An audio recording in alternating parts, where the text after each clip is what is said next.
ने पूछ लिया कि शिव कैसे मिलेंगे, महादेव कैसे मिलेंगे।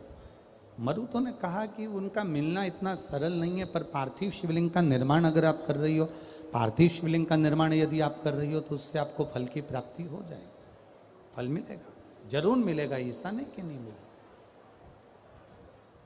जिस लड़का लड़की का विवाह 30 साल का हो गया, 35 साल की हो गए, लड़का लड़की 40 साल के हो गए, 35 साल के हो गए, और उनका अगर विवाह नहीं हुआ है, बहुत रिश्ते आए चले गए, संबंध आए चले गए, या जो बेटा बेटी चाहते हैं कि हम अच्छा पढ़कर एक नौकरी सरकारी प्राप्त कर लें, कोई ऐसा अच्छा जॉब हमारी किस्मत में मिल जाए, उन बेटा बेटियों से निवेदन करूंगा, यदि आप चाहते हो तो एक प्रयास जरूर करो, एक प्रयास अपनी जिंदगी में जरूर करो।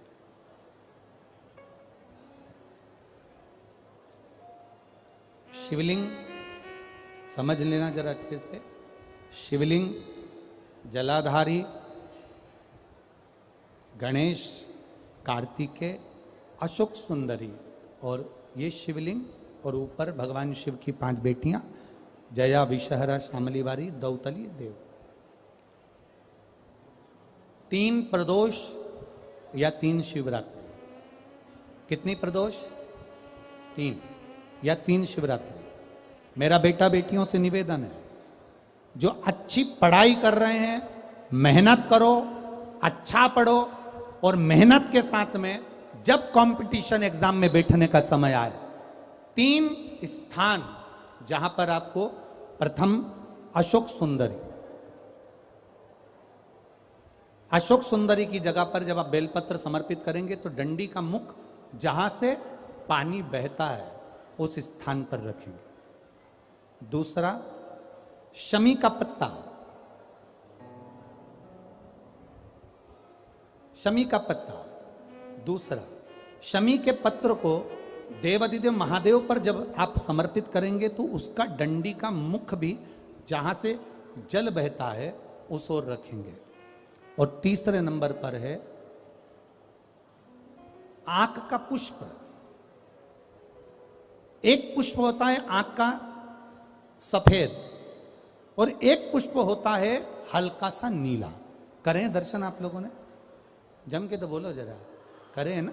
एक सफेद होता है, एक हल्का सा नीला होता है।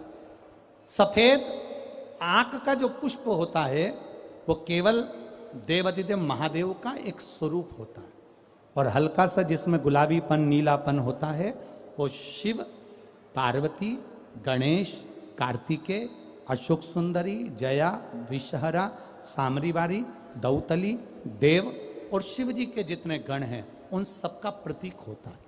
तो तीसरे नंबर का जो आंख का गुलाबी कलर या हल्का नीला सा जो पुष्प होता है, उस 5 पुष्प का गुच्छ मां जगत जननी का जो स्थान है जलाधारी, जहां अगर आप इधर बैठे हो तो उसकी विपरीत दिशा, इधर बैठे हो तो उसकी विपरीत दिशा, इधर बैठे हो तो उसकी विपरीत दिशा, विपरीत दिशा में उस पुष्प को समर्पित करना है।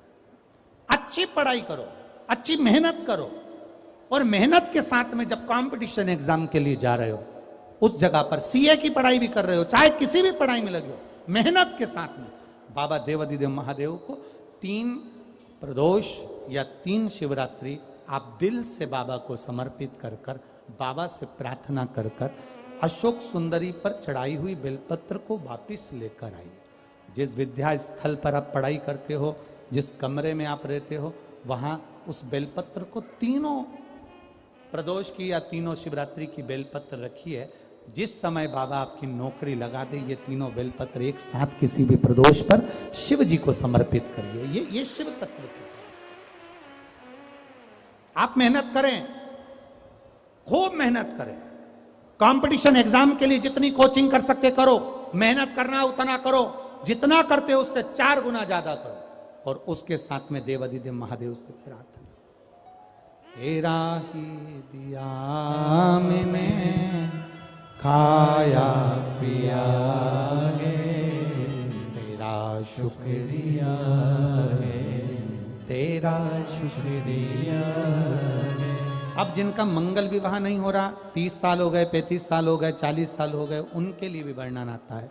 एक बेलपत्र, एक शमी पत्र और महाराज वही आंकड़े का पुष्प 5 अपने हाथ में लेकर, बेलपत्री का वृक्ष जो होता है उस वृक्ष के नीचे उसको रखकर शंकर भगवान के मूल मंत्र का स्मरण करते हुए, चाहे तो आप पंचाक्षर करें, चाहे आप षडाक्षर करें, चाहे आप श्री शिवाय नमस्तुभ्यम करें, केवल जो जल का पात्र है वो जल के पात्र से 5 बार जल समर्पित कर कर बेलपत्री के वृक्ष की 7 परिक्रमा कर कर बाबा से प्रार्थना कर कर उस पत्ती पुष्प को लेकर वापिस सजाएं, पूजन वाली जगह पर उसको रख दीजिए और बाबा कृपा करेगा, जितना जल्दी होगा उतना मंगल विवाह आपका पक्का कराएगा, ये निश्चित।